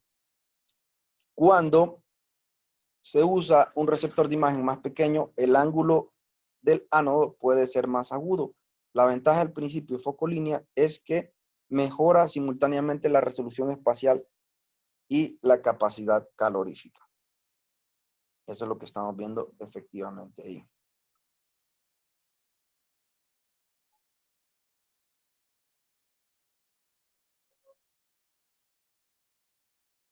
Muy bien. Y bueno, la conclusión entre lo que es este principio focolínea es la que les mencionaba anteriormente. Vamos a verla por acá. En efecto, los tubos de rayos X de diagnóstico tienen ángulos entre 5 y 20 grados. Eso se le conoce a este efecto que acabamos de ver, principio foco-línea. ¿Y de dónde se miden esos 5 o 20 grados? Estarán preguntando algunos por ahí. ¿Va? Bueno, le vamos a hacer el dibujo por acá. Vamos a ponerle color rojo. Acá. Aquí tienen ustedes esta vertical, ¿va? ¿Sí? ¿Estamos bien? Y aquí viene esta línea que es la que nos dice que cuánta inclinación tiene el ánodo. ¿De acuerdo? Miren. Ahí está. Justo lo hicimos encima del ánodo. Entonces, de aquí a acá. Vamos a poner otro color. Este está raro. Más fino. De aquí a acá.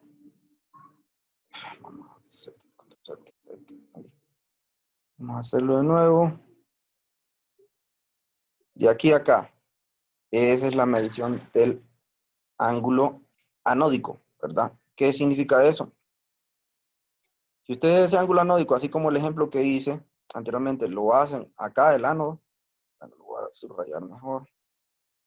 Si ese ánodo, en vez de tenerlo ahí, lo tienen acá, miren, el ánodo, todo este ánodo, llegar hasta acá, miren, entonces, ¿cuál sería el tamaño del punto focal efectivo? Bueno, el tamaño del punto focal efectivo sería hasta acá, desde acá,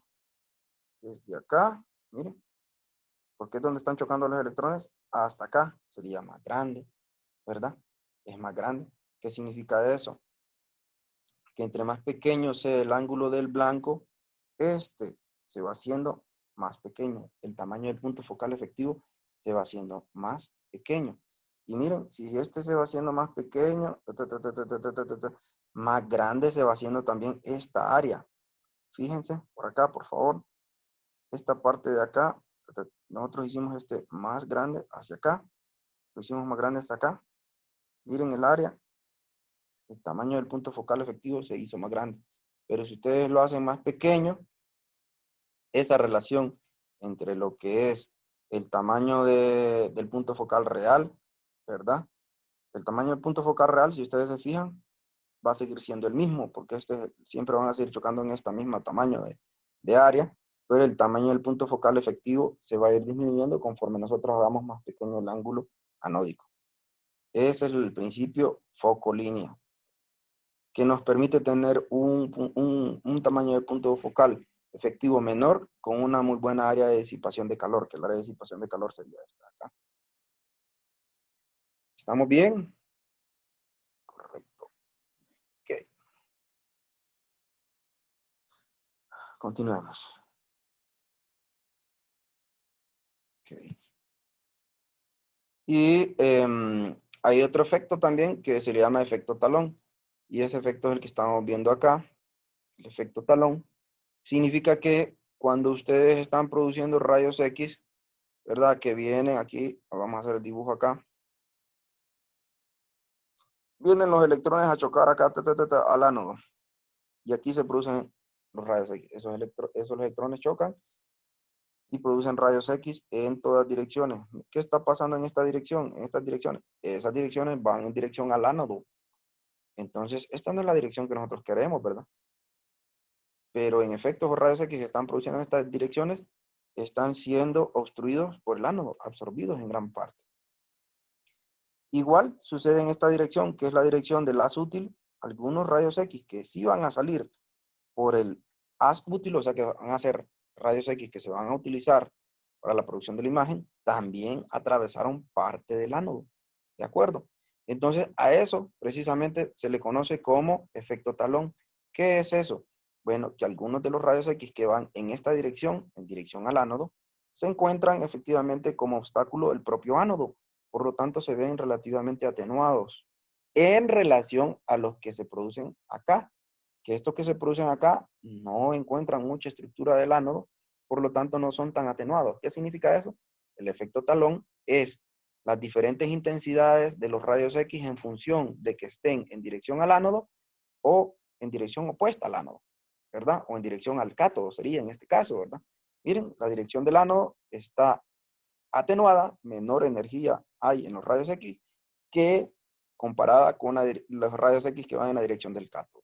Entonces eso significa que no hay una homogeneidad en la energía de la producción, en la energía producida por los rayos X. Por lo tanto, esto es algo a tomar en consideración cuando ustedes están haciendo una radiografía a un paciente. Obviamente, el área que tenga estructuras más densas, pónganlas en dirección del cátodo, pónganlas en dirección del cátodo, porque en esa dirección del cátodo hay más energía de los rayos X. Y eso de alguna manera va a compensar esa diferencia en la energía de rayos X de las. Como por ejemplo, si ustedes quisieran hacer una radiografía de tórax y abdomen, ¿verdad? Las estructuras más densas, ¿dónde las tienen? Las tenemos en el abdomen, ¿de acuerdo? Porque en el tórax lo que tenemos son los pulmones, ¿verdad? Los pulmones básicamente, que son las estructuras anatómicas más grandes, entre otras. Ahí tenemos los huesitos y toda la cuestión ahí, pero órganos los tenemos más en el abdomen. Por lo tanto, para hacer que la radiografía salga más homogénea en cuanto a lo que es la distribución de tonos de gris y en cuanto a lo que es la distribución de lo que son los rayos X entre energías bajas y energías altas, entonces ustedes tendrían que poner al paciente, ¿verdad? Con la dirección del ánodo en dirección a la cabeza y el cátodo en dirección hacia los pies. Eso, de alguna manera, haría más uniforme la radiografía que ustedes saquen. Vamos a continuar.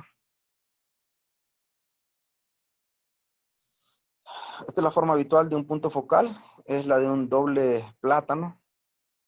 Ahí la podemos ver. Esta imagen aquí nos muestra también lo que son los dos puntos focales. Los dos tamaños de punto focal, tanto de un filamento fino como de un filamento grueso, con una inclinación de 6 grados. Y el otro tiene una inclinación de 12 grados para el grueso. Adicionalmente, aquí vemos los tamaños nominales del punto focal comparado, con las dimensiones máximas aceptadas. Tamaños de punto focal en milímetros, largo, ancho, largo, para cada uno de ellos. Y aquí vemos efectivamente lo que les estaba mencionando, para hacer una radiografía y tomar en cuenta lo que era el efecto talón y que la radiografía salga más homogénea. En la figura A lo que estamos viendo es una imagen tomada del cátodo arriba. El cátodo arriba, se fijaron, a lo contrario de lo que les mencioné, el cátodo arriba, o sea, la mayor energía va a estar atravesando esta parte de aquí, de lo que es las estructuras que nos representan mucha atenuación. Por eso es que sale radio opaca, ¿verdad? En efecto. Sí, en relación a esta otra, esta sale más radiolúcida, ¿verdad? En esta parte de aquí. Y la imagen B, lo que estamos viendo, tomada con el cátodo hacia abajo, inferior. Se obtiene una mayor densidad radiográfica y uniforme con el cátodo posicionado en la parte más delgada de la anatomía, como en B. ¿Ah? Algunos dirán, mira, esta se mira más bonita porque está más negra, pero no, en efecto no. Aquí se diferencia en mayor cantidad de estructuras anatómicas que en esta, porque como les mencionaba, es de tomar en cuenta el posicionamiento y tomar en cuenta también lo que es el efecto talón. El efecto talón produce un punto focal efectivo más pequeño y una intensidad de radiación menor en la parte del ánodo del haz de rayos X, puesto que los rayos X se ven atenuados por la misma estructura del ánodo en su dirección hacia lo que es el haz útil, hacia el paciente. Fallos del tubo de rayos X. El tema de fallos del tubo de rayos X. De comienzo. Bueno, con un uso cuidadoso, los tubos de rayos X pueden proporcionar muchos años de servicio. Con un uso brusco, la vida del tubo de rayos X se va a ver reducida sustancialmente. Entonces, usted como técnico radiólogo o técnico en radiotecnologías debe tener conciencia de los parámetros y de los usos que le debe dar al tubo de rayos X para prolongar su vida útil. La duración del tubo de rayos X depende principalmente de usted como técnico radiólogo. Básicamente la vida del tubo de rayos X se alarga usando factores radiográficos mínimos, o sea, MA y KBP bajos, y por tiempo de exposición de forma apropiada para cada estudio. El uso de receptores de imágenes más rápidos proporciona una mayor duración del tubo de rayos X. Hay varias causas que también originan los fallos de los tubos de rayos X. La mayor parte de ellos están relacionados con las características térmicas del tubo de rayos X. En el ánodo del tubo se genera un enorme calor durante la exposición que debe ser disipada para que el tubo de rayos X pueda continuar con su función. Entonces, un sistema de enfriamiento de bastante capacidad es necesario. El calor excesivo tiene como consecuencia una vida corta del tubo de rayos X. Y como ustedes ya sabrán de las definiciones que vimos en capítulos anteriores, el calor se puede disipar de 3 formas: por radiación, conducción y convección. La radiación es la transferencia de calor mediante emisión de radiación infrarroja. Una lámpara caliente no solo emite luz visible, sino también radiación infrarroja, por ejemplo. La conducción es la transferencia de calor a través de un objeto a otro, o sea, por contacto. El mango de una sartén, cuando ustedes lo tocan, sienten caliente efectivamente porque hay un contacto que está transmitiendo, por contacto se está transmitiendo el calor. ¿Qué más? Convección es la transferencia de calor mediante el movimiento de sustancia caliente desde un punto a otro. muchas cosas y oficinas se calientan mediante convección del aire caliente. Un calor excesivo, como ya hemos mencionado, tiene una consecuencia catastrófica en el tubo de rayos X, acorta su vida. Y pues esos tres modos de disipación del calor son los que se utilizan para lo que es los tubos de rayos X para disipar el calor. Una de ellas es que los tubos de rayos X están embebidos en un aceite, ¿verdad? Que disipa el calor. Otros tubos de rayos X, como los de tomografía computarizada, tienen un sistema bastante poderoso de enfriamiento, porque tomografía utiliza bastante disparos, por lo tanto el calentamiento es excesivo. Un sistema de enfriamiento diseñado específicamente para ellos, ¿verdad? ¿Qué más? También el sistema de acondicionamiento en las salas de equipos de rayos X, sistema de aire acondicionado, es parte y es fundamental de lo que es el sistema de enfriamiento. ¿Qué más tenemos por acá? Pues bueno, en cuanto a lo que es el enfriamiento, aquí nos menciona que cuando la temperatura del ánodo es excesiva durante una exposición simple, se puede derretir y deformar. Algunas partes de la superficie del ánodo se pueden derretir y deformar. Estas irregularidades en la superficie resultan en una radiación de salida variable y menor. O sea, que ya no van a tener los parámetros exactos cuales ustedes creen que están produciendo los rayos X. Si la deformación de la superficie es suficientemente importante, el tungsteno puede vaporizarse y depositarse, como ya hemos visto anteriormente, en la carcasa de cristal. Esto puede producir un filtrado de las de rayos X, filtrado que es indeseado, y originar interferencias con el flujo de electrones desde el cátodo hacia el ánodo y por ende en la producción de rayos X. Las técnicas radiográficas altas nunca deben aplicarse con un tubo de rayos X o con un ánodo frío. Lo van a dañar. La causa más frecuente de un fallo abrupto del tubo de rayos X es la interrupción del equilibrio eléctrico debido a la vaporización del tungsteno. Ya lo habíamos visto esto. Y pues aquí vamos a lo que es relacionado con eso, ¿verdad? Ustedes se preguntarán entonces, ¿no toco el tubo de rayos X o el equipo de rayos X porque no sé cómo funciona? Bueno, ustedes tienen que saber cómo funciona, para eso estamos viendo estos temas y también estamos viendo qué técnicas, vamos a ver qué técnicas son seguras en los equipos más antiguos, ¿verdad? Los equipos más nuevos se autoprotegen, pero los equipos más antiguos a veces permiten realizar técnicas que básicamente pondrían en riesgo la vida útil del tubo de rayos X, como por ejemplo, vamos a ver acá que con un calentamiento excesivo del filamento causado por valores de altos MA durante el intervalo de tiempo grandes, se produce una mayor vaporización del tungsteno. El cable del filamento se vuelve más delgado y finalmente se rompe, originando un filamento abierto. Y eso es si el filamento está abierto, ya el tubo de rayos aquí no funciona.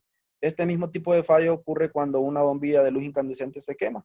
Que lo han visto ustedes que cuando agarran la bombilla, pues la sacuden así, miran el filamento que está ahí derretido, que está ya roto. De la misma forma que la vida de una bombilla se mide en horas, también la vida de los tubos de rayos X se mide en horas, como por ejemplo el de tomografía computarizada puede garantizar unas 50.000 exposiciones. Aquí vamos a ver este ejemplo que está acá. Un tubo de rayos X de tomografía espiral, o sea, axial, espiral, 7 millones de unidades caloríficas, esto significa 7 millones de heat unit, unidades de calor, garantiza 50.000 estudios y cada estudio se limita a 5 segundos. ¿Cuál es la vida del tubo de rayos X? Bueno, es una simple multiplicación, 50.000 estudios y cada uno dura 5 segundos, nos da 250.000 segundos, lo que equivale, y lo pasamos ahora, a 69 horas. Ahora, vamos a ver las tablas de flujo. En el uso de los tubos de rayos X, ustedes como técnico radiólogo, se guía por las tablas de flujo de los tubos de rayos X. Es esencial que sea usted capaz de leer y entender estas tablas. Existen 3 tipos de tablas de flujo de los tubos de rayos X que son particularmente significativas para ustedes. La tabla de flujo radiográfico es una, la tabla de enfriamiento del ánodo y la tabla de enfriamiento del revestimiento. De nuevo, la tabla de flujo radiográfico, la tabla de enfriamiento del ánodo y la tabla de enfriamiento del revestimiento. Vamos a ver la primera, que es la tabla de flujo radiográfico, porque de los 3 tipos de tabla de flujo que acabamos de mencionar, la tabla de flujo radiográfico es la más importante, debido a que en ella se expresan las técnicas que son seguras y cuáles son inseguras para el uso del tubo de rayos X. O sea, cómo ustedes están sometiendo el tubo de rayos X a una condición segura o una insegura.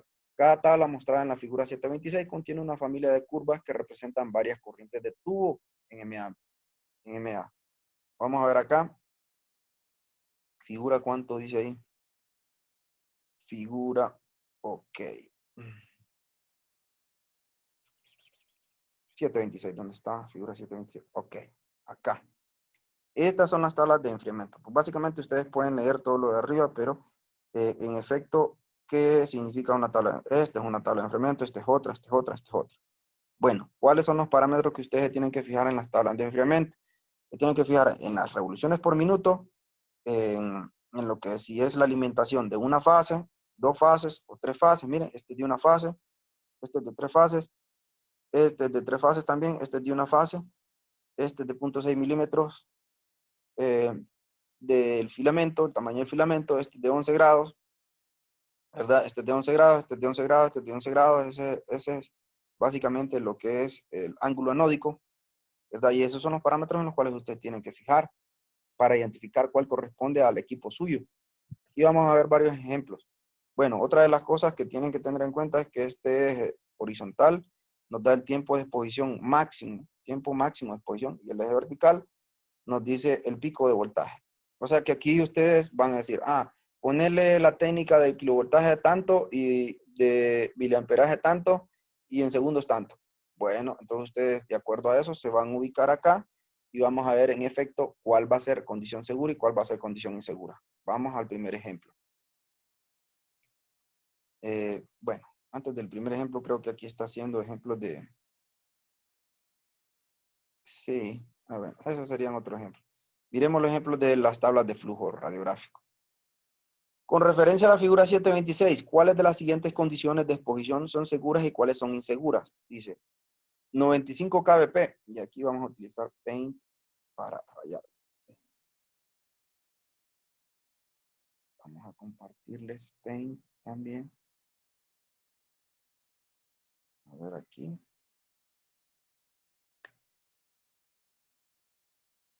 New Share.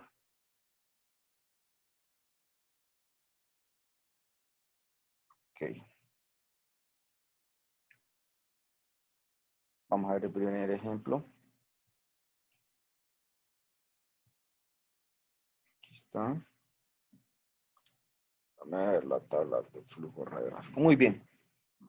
El primer ejemplo nos dice 95 kbp, 150 mA, 1 segundo. 3400 RPM y 0.6.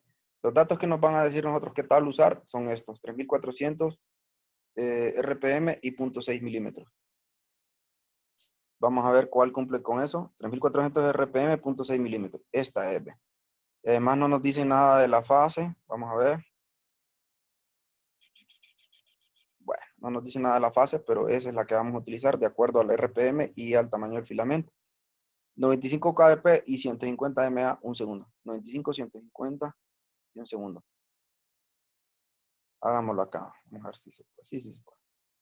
95 kbp, 150 mA y 1 segundo. Si mal no me acuerdo. Entonces vamos a ponerlo aquí. 95 kbp. Aquí, por ejemplo, tenemos 150 mA. El parámetro principal que tenemos que ubicarnos en primera instancia es 150 mA. 150 mA es esta curva, toda esta curva, ¿verdad? Ahora vamos a ver los 95 kbp. Los 95 kbp son aproximadamente por acá. Sí. No agarro el lápiz. A ver. Sí, 95 kbp son como por acá.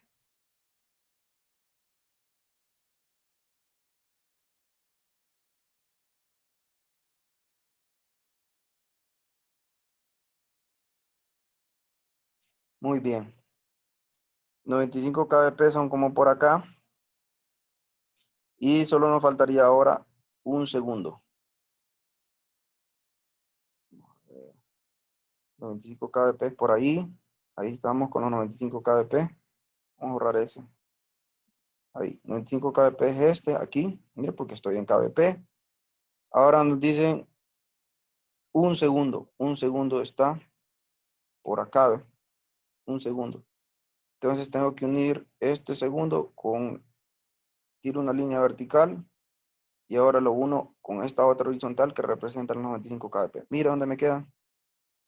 Ahí se da el puntito, donde se intercepta 1 segundo con 95 kbp y ahí va a ser la ubicación de ese punto. Sucede que como aquí está la línea de los 150 mA, que es la técnica que nos decían ahí arriba, abajo de la línea de 150 mA sería una condición segura. En este caso está arriba. Entonces es una condición insegura la que harían ustedes. Si aplican esa técnica y hacen funcionar el tubo radiocíclico con eso. Miren, la inciso A, vamos a ver respuesta. La A, insegura. ¿Eh? Vamos a hacer una más y las demás las hacen ustedes.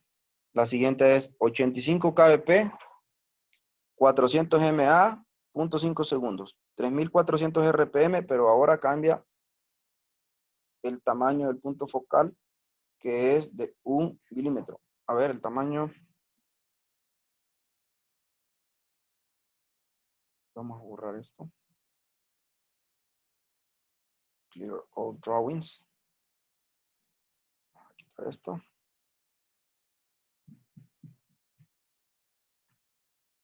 Nos dan el ángulo del blanco. Y nos dan también el filamento. La velocidad de rotación. Ok, vamos a memorizarlo. Vamos a ubicarnos 3400 RPM y 1 milímetro. Así seleccionamos la tabla. Buscamos. Este es 3400, pero es 0.6. Acá está. Esta vamos a usar 3400 RPM y 1 milímetro. Miren. Esta es la que debemos de usar. Ahora vamos a ver la técnica. La técnica 85 kbp, 400 mA y 0.5. 85, 400 y 0.5. 85 kbp. Vamos a hacerlo. Vamos a dar más zoom para que lo vean mejor. Vamos a rayar. 400 mA es esta línea de acá. Todo lo que esté abajo de aquí va a ser seguro. Si está arriba va a ser inseguro. 85 kbp. A ver, aquí de 75 a 100 habrían 25, ¿va? Entonces la mitad sería 12.7. De 75 a 100 son 25. O sea que de aquí a aquí son 25. La mitad de 25 es 12.5. 75 más 12.5, 87. O sea que 85 estaría como por acá. Vamos a tirar la línea horizontal. Miren, la línea horizontal, toda hasta acá. Para ver dónde se intercepta con el tiempo, que es 0.5 segundos. Miren, aquí está 0.1 y aquí está 1. Entonces significa que aquí estaría 0.2, 0.3, 0.4, 0.5, 0.6, 0.7, 0.8, 0.9. Correcto. Entonces 0.5 es como por acá. Tiramos de nuevo aquí. Y en efecto, vean dónde se está interceptando. Vamos a ver acá. Se está interceptando. Vamos a rayar dónde se intercepta para que ustedes lo detecten. Vamos a poner otro colorcito. Acá. ¿Verdad? Entre más precisa la hagan, aquí se vuelve bien delicada la precisión. Ustedes lo podrían hacer con una regla porque podría caer encima de la línea. Encima de la línea sería todavía segura. ¿Verdad? Pero todo se reduce a hacer bien esto. Hacer bien esta división. Vamos a ver nosotros, control Z, vamos a hacer más preciso. Esta, 85, sí, está bien. Correcto. 1, 2, 3, 4. Y a la mitad.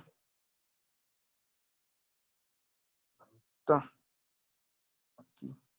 Control Z, vamos a hacerlo con una línea directa.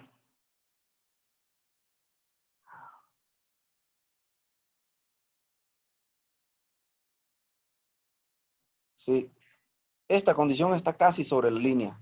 Yo honestamente, si me dijeran a mí, no me atrevería a utilizarla porque consideraría básicamente que es insegura, pero vamos a ver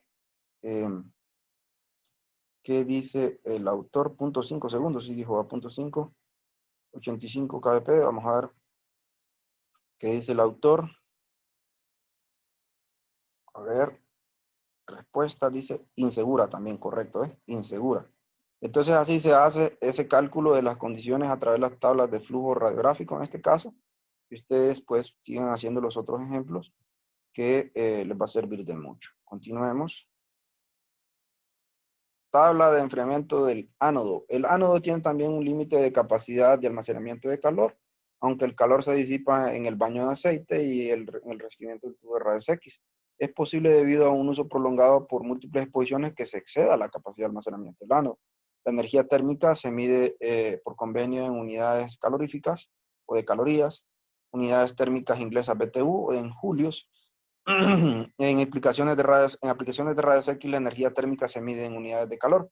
La capacidad del ánodo y revestimiento del almacenar calor se mide en unidades de calor.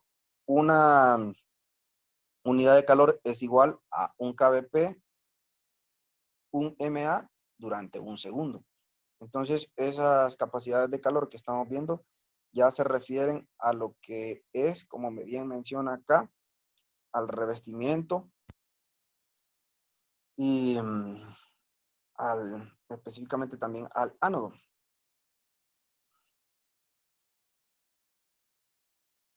Vamos a ver un ejemplo. Entonces, aquí está una fórmula para calcular la capacidad de calor cuando es fase simple, una fase. Entonces, aquí una unidad calorífica, heat unit, va a ser igual a los kbp por los mA por segundo. Así lo van a calcular. Cuando es fase triple de alta frecuencia, lo van a calcular con esta fórmula. Heat unit, vamos a ver. Heat unit igual a 1.4 por kbp por mA por segundo. Y aquí nos da un ejemplo. Un estudio radiográfico de columna vertebral con un sistema de imagen con fase simple. Aquí ya nos dicen que va a ser esta fórmula entonces. Utiliza 98 kbp y 120 ms. ¿Cuántas unidades de calor se generan? Utilizamos la fórmula. Y nos va a dar 98 kbp por 120 ms. Nos va a dar 11.760 heat unit. Ahí está. Pues este otro ejercicio es similar. Vamos a ver el ejemplo para fase triple. 6 películas de cráneo se forman de forma continua con un generador, se exponen, perdón, de forma continua con un generador funcionando a 82 kbp, 120 ms. ¿Cuál es el calor total generado? 1.4 por 82 kbp por 120 ms nos da. Y por el número de películas, que en este caso dice que son 6, entonces sería 82.656 heat unit. Y aquí estamos viendo la capacidad térmica del ánodo y la capacidad para disipar ese calor. La capacidad térmica de un ánodo y sus características de disipación de calor están contenidas en una tabla de flujo llamada tabla de enfriamiento del ánodo. Es esta figura que vemos por acá. A diferencia de la tabla de flujo radiográfico, la tabla de enfriamiento del ánodo no depende del tamaño del filamento o de la velocidad de rotación. El tubo representado en esta figura 727 tiene una capacidad máxima de 350.000 unidades de calor. Miren, 350.000 unidades de calor. O sea que es lo máximo que puede resistir de calentamiento. Y de ahí para allá se va a enfriar. Miren cómo viene disminuyendo el calor. Disminuye conforme va pasando el tiempo. Cuando pasan 5 minutos ya está casi en el 60%. Ya está, perdón, en 65.000 unidades de calor. Cuando pasa más tiempo, 15 segundos, ya llega casi a cero. Miren, ese tiempo que duró en bajar del máximo hasta el mínimo en unidades de calor fueron 15 minutos. Ese es el tiempo que tardó en enfriarse a cero. Teniendo todo eso en cuenta, nos hace un ejemplo. Un estudio origina 50.000 heat unit liberadas al ánodo en cierto tiempo o número de segundos. ¿Cuánto tiempo tardará el ánodo en enfriarse? Entonces aquí nos está dando la respuesta. Nos dice el nivel de 50.000. Si nosotros nos ubicamos por acá, vamos a rayar. Nivel de 50.000, lo vamos a hacer en azulito. 50.000 está acá. Estamos ahí. ¿Ve? Si intersectamos con el tiempo, acá más o menos. Me salió un poquito desviado. Lo voy a hacer con una línea recta. 50.000 ya estamos claros. Bueno, lo voy a hacer las dos con la línea recta. 50.000 estamos claros que es aquí, va.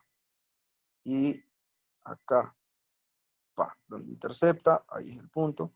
Y después bajamos hacia acá, hacia el eje horizontal. Y básicamente nos está diciendo que aquí sería 7.5. Aquí sería 7.5. ¿Por qué digo que 7.5? Porque entre 5 y 10 hay 5 unidades. La mitad de 5 es 2.5. 7.5. Entonces aquí estaría 1.25, correcto. Entonces aquí anda alrededor de 6.25 minutos. Aquí, este punto, ese punto, básicamente es 6.25 segundos. 6.25 minutos, perdón. Entonces, ¿qué pregunta nos hace acá? ¿Cuánto tiempo tardará el ánodo en enfriarse? Entonces, aquí estamos viendo, en efecto, ¿va? 6.25 minutos, porque aquí, de donde señalamos nosotros, ¿verdad? Hasta que llegue a cero, el enfriamiento, porque ahorita está acá, ¿eh? Ahorita está acá, pero para que llegue a cero, ¿cuánto le hace falta? Bueno, está en 6. Para 15, ¿cuánto le falta? 9 minutos. Esa es la referencia que está sacando de acá. 9 minutos. Continuemos. Aunque el calor generado en la producción de rayos X se expresa en unidades de calor, los joules o julios son equivalentes por definición. Ya sabemos nosotros que un vatio es igual a un voltio por un amperio, igual a un joule por coulomb por aquí nos menciona un joule por columbio por un columbio por segundo, igual a un joule por segundo. Por lo tanto, entonces, nosotros tendríamos que un joule es igual a un kilovoltio por un MA por un segundo, y entonces una heat unit o una unidad de calor es igual a un kVp por un MA por un segundo, o lo que es equivalente a 1.4 cuando es trifásico, joule, ¿verdad? High frequency, trifásico y alta frecuencia. Un joule entonces va a ser igual a 0.7 heat unit cuando son tres fases. Y aquí nos está haciendo el último ejemplo. Vamos a ver, vamos a borrar esto de acá, clear all drawings, y nos vamos a ubicar de nuevo con la manito aquí. ¿Cuánta energía en joules se produce durante una mamografía simple con alta frecuencia y unas condiciones de exposición de 25 kVp y 200 MAS?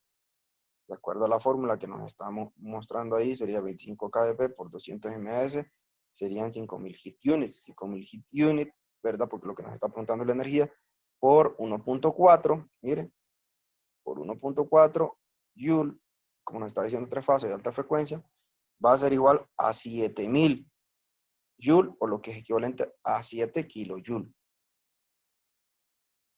¿Qué más nos muestra acá? Tabla de enfriamiento del revestimiento. La tabla de enfriamiento para el revestimiento del tubo de rayos X tiene una fórmula similar a la tabla de enfriamiento del ánodo, que es la que acabamos de ver, y se usa justamente de la misma forma. Los revestimientos de los tubos de rayos X generalmente tienen capacidad de almacenamiento de calor máximas en un intervalo de varios millones de unidades de calor. El enfriamiento completo después de la máxima capacidad de calor requiere entre 1 o 2 horas aproximadamente. Entonces, aproximadamente también se necesita el doble de este tiempo si no hay una circulación de aire auxiliar que ayude al enfriamiento. A esto se refiere que si usted lo tiene como aire acondicionado, pues menos tiempo se va a tardar en enfriar. Y esto es todo, muchachos. Si tienen una duda o consulta, pues ya saben, a través del chat que tenemos o a través de las consultas. Que estén bien. Buenas tardes.